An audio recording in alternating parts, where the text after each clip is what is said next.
My name is William Neesmith. I'm here in Egbe. I arrived with my wife, Lauren Neesmith. We got married last year, and we love it here.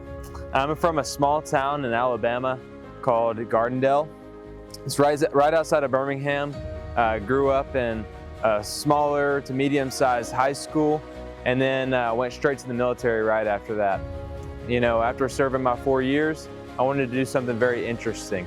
So what led us here to Egbe was we both felt very called to the mission field. So much so that we knew that after I left the military, we would definitely go somewhere. We were thinking Ecuador, we were thinking maybe Peru, primarily places in South America, but we ended up here in Egbe, and how that happened was Aaliyah, my sister-in-law, Lauren's sister, had arrived here last year, late last year, and she had such a good experience over the 3-month time frame that she was here, that she came back to America and she told us, guys, you have to go to Egbe. You have to come and serve. Your skill sets can be used super well. And Lauren, you can be a counselor to these people. You can work with a chaplain. And Will, you could do anything from going to the bush with Rick, Mr. Rick Bradford, ministering to the Fulani, and then also maybe even using your construction skills to help with any project that we have here.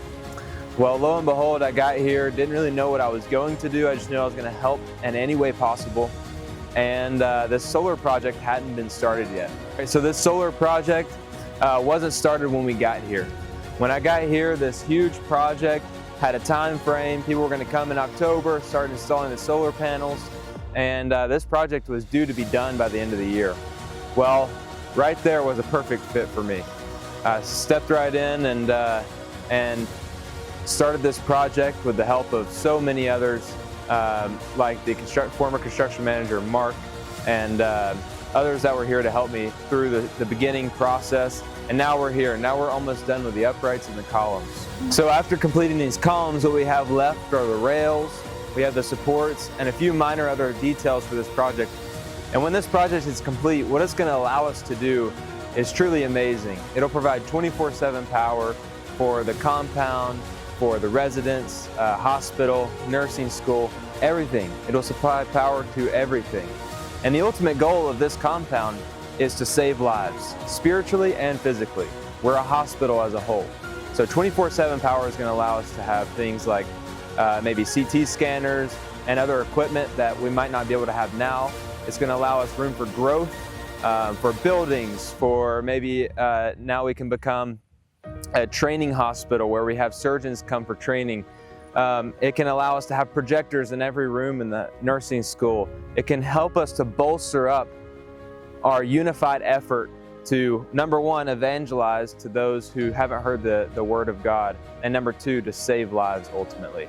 So I can't wait until this project saves thousands of lives, and all of that credit goes to the guys who work here and those who helped me to start this project.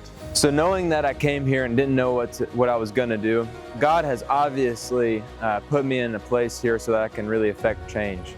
But I'll tell you what, God also brought me here not just so I could help others, but so that He could help me, that the people here could help me. And this place has truly just been a blessing to me, to my wife, to my sister-in-law, to all of us. The reason it's been a blessing is that I've learned things that I could have never learned in America.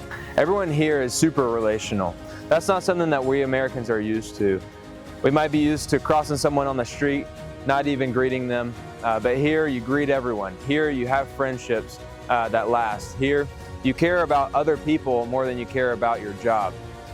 Now, while that can come with downsides, ultimately it comes with greater upsides. We've learned that through and through. Also, prayer. The desperation for God that people have here. Not only because, you know, that it's what we should do as Christians, but because they really need Him. They need Him because they don't understand what it's like to have everything. Sometimes having everything can blind us to what we need from God. Well, these people, they pray to Him and they truly need Him in their life. So they live a lifestyle of godliness. That's something that I've drawn from here, something I can take back to America, and I'm so excited to bring back. The thing that has blessed us the most in Egbe has been the friendships. Right behind the camera we have Gabriel, Samuel, Favor. I could name you probably 50 others of friendships that I will have for the rest of my life, forever, in just 3 months. That's very unique. That doesn't happen everywhere. But we're able to have fellowship nights every Thursday night, play pickleball twice a week, work out, share testimonies, whatever it might be, together, and just the friendships have been truly amazing, something that we'll take back and try to make friendships like we've made here in America and in the same way. So that's a little summary of my time here and how I've been able to help this ultimate project, which is super exciting to get to see in 3-4 years what this place looks like. Hopefully I can come back and take a part of it again. So thank you to Don and Betsy and the whole leadership team. Thank you to everyone who's served here to make this time for us possible. Thank you to the people here in Egbe to pour into us and give us things to take back to America.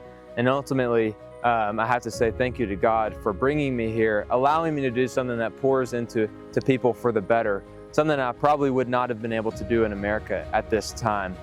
And also to allow me to grow in such a huge way, not only for the people I'll evangelize to, but for my wife and my family in the future.